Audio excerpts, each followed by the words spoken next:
So the terminology that I'm looking for is called the Dunning-Kruger effect. I had to remember the Dunning-Kruger effect, which is the cognitive trap, which causes individuals to vastly overestimate their expertise because they lack the deeper knowledge required to recognize their own ignorance. It's the illusion of competence. This is a mental mirage that occurs when seeing or hearing information tricks you into thinking you've mastered it. It is commonly triggered by activities like simply reading a summary or highlighting text. Think about that for a minute. It's the path of least resistance. That's what I mean about a lot of people. And I've mentioned it before on my page, the Dunning-Kruger effect. A lot of people don't even know what that means because y'all are getting surface level information and pretending like you're far more knowledgeable than what you are. And it comes out when you have conversations because stuff eventually doesn't make sense. Your points ain't landing. Your logic is flawed. You people brand themselves experts and all this other stuff. And it's like, no, doing a lot of reading doesn't make you an expert. You've summarized a lot of things. And like I said, you're biting off of other people. And now you think, oh, I can talk. I don't watch, 45 podcasts on this. I can talk about it. A lot of things I talk about is crafted not just through education, but life, my life, the people around me, because I talk to people and I listen. And I can tell you real life experiences. I can tell you real life situations and mindsets. I can tell you what was going through my mind in a lot of ways.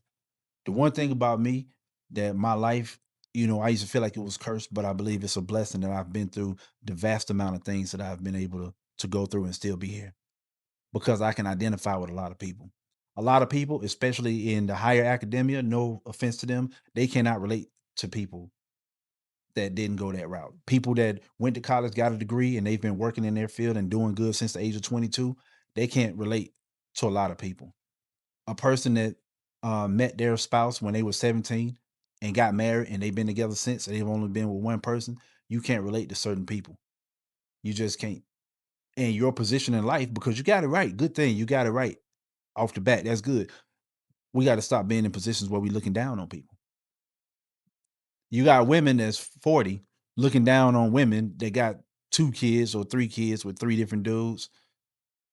Talking about I'm 40 and I ain't got no kids. Yeah, are we going to count the miscarriages and abortions, or are you going? That's why a lot of them don't say I've never been pregnant.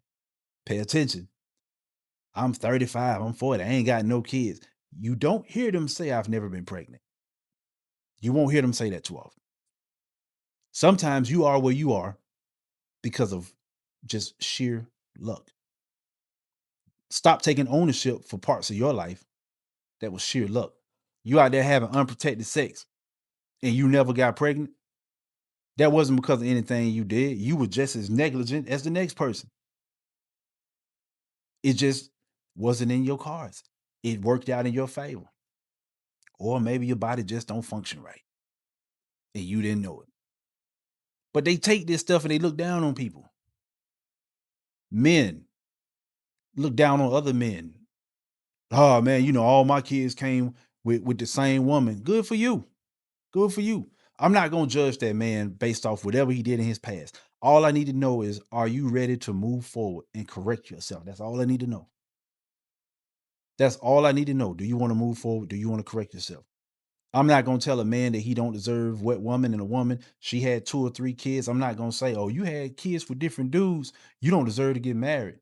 Your chances might be a little less. I'm gonna be realistic. I'm gonna say, hey, it might not, the guys that you want might not want you back, but you know, there's a man out there for you. And I'm gonna look at her situation. Okay, well, how old were you?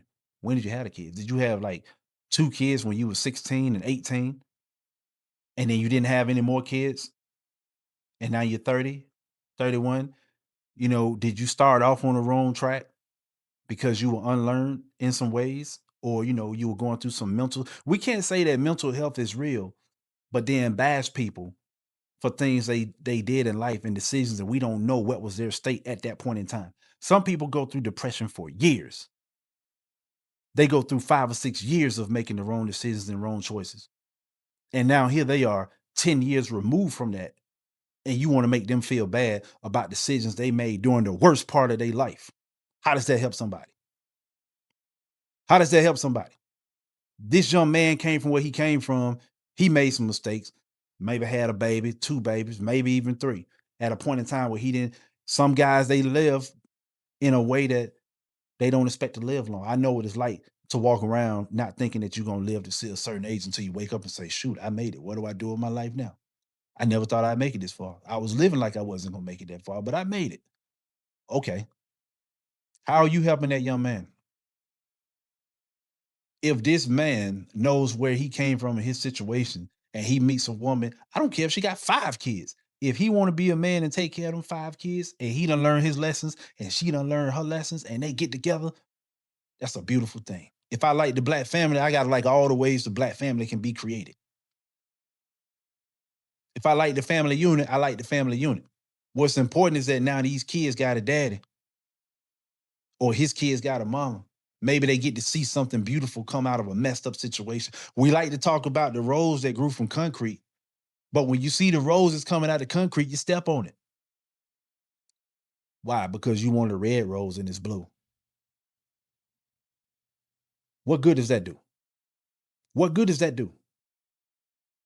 You're looking down on people because you might have just so happened to get it right. Like the people that the white collar workers, a lot of times they don't understand the plights of blue collar workers because you've been in the education field, you've been academic, you've been shielded from certain things. It's almost like a child that was raised in a certain part of town, in a certain neighborhood. You don't understand what it's like on the streets. You don't understand what it's like to come from poverty. So you're looking down on people from a vantage point. You're looking down on people because you are in a position, not saying that you didn't do the right things when you needed to, you did, but you also had a better starting position. Maybe you didn't go through certain things or the things you went through didn't affect you like the things they went through affected them. I need to meet people where they at. That's what we got to do.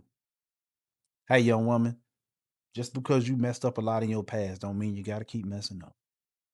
Don't beat yourself up. I've been there before.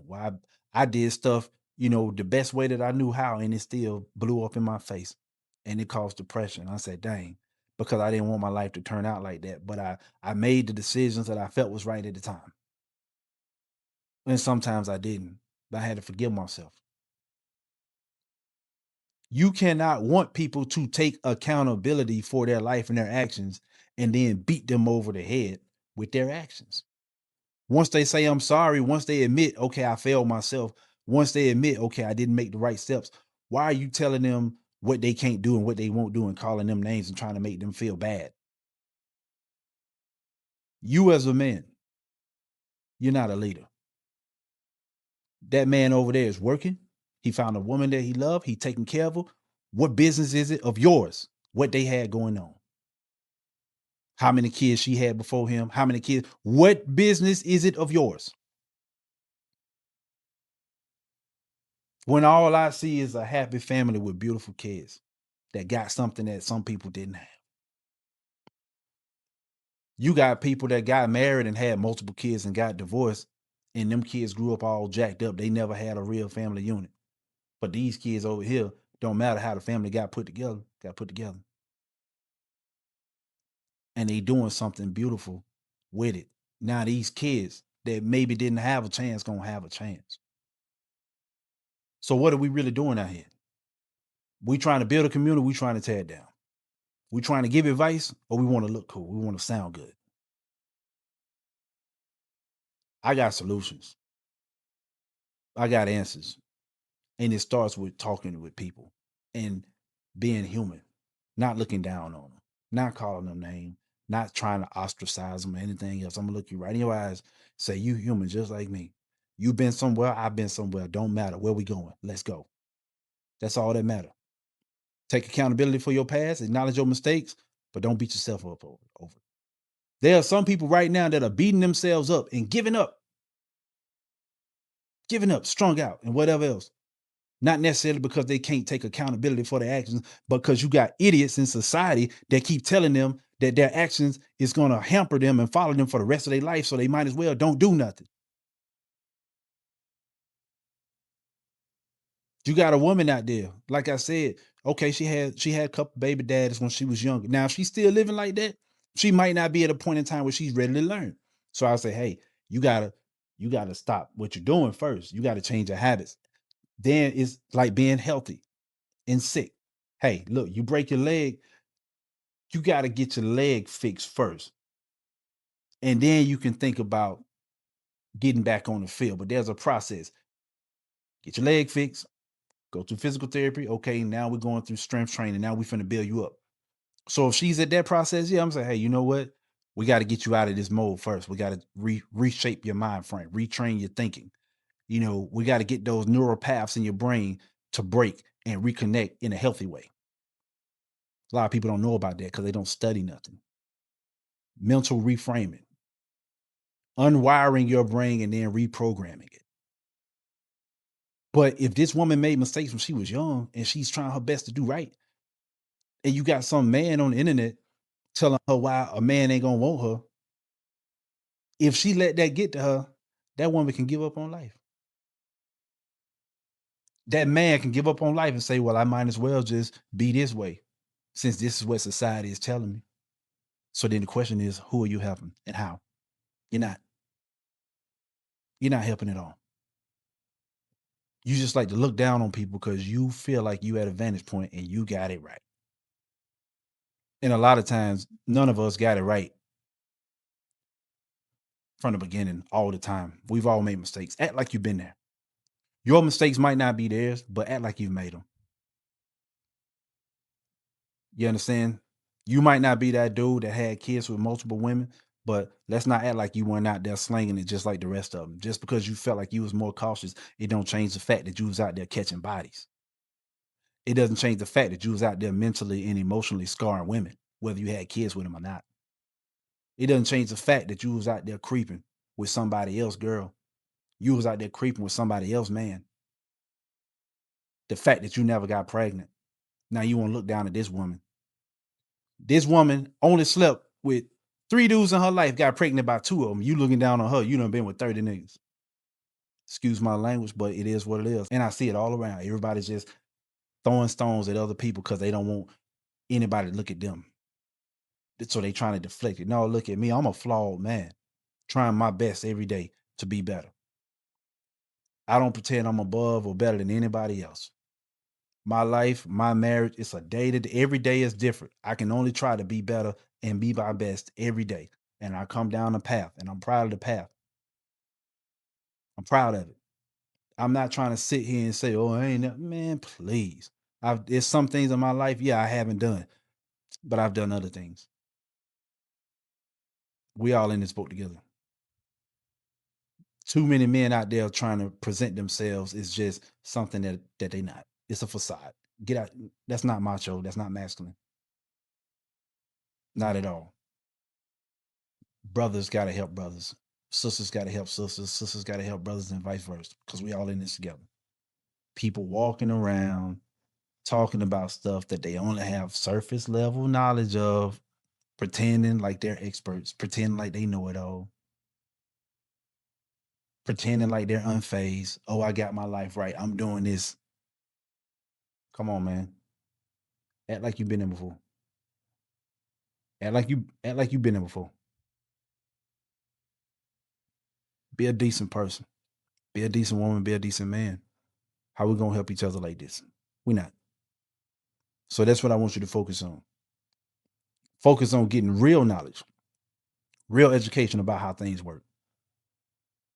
Real knowledge, real education. Research.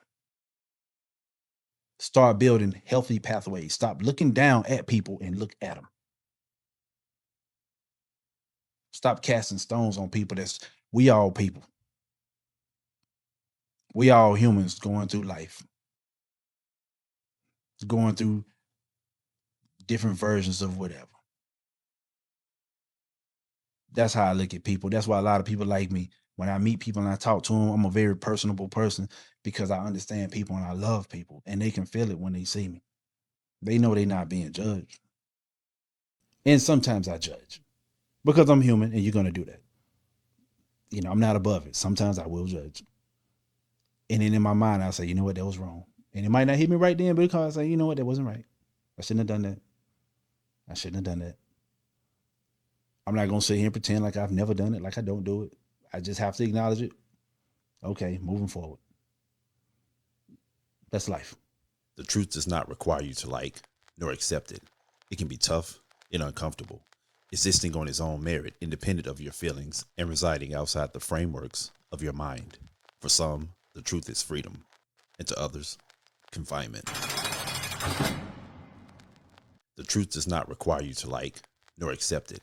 It can be tough and uncomfortable, existing on its own merit, independent of your feelings, and residing outside the frameworks of your mind. For some, the truth is freedom, and to others, confinement.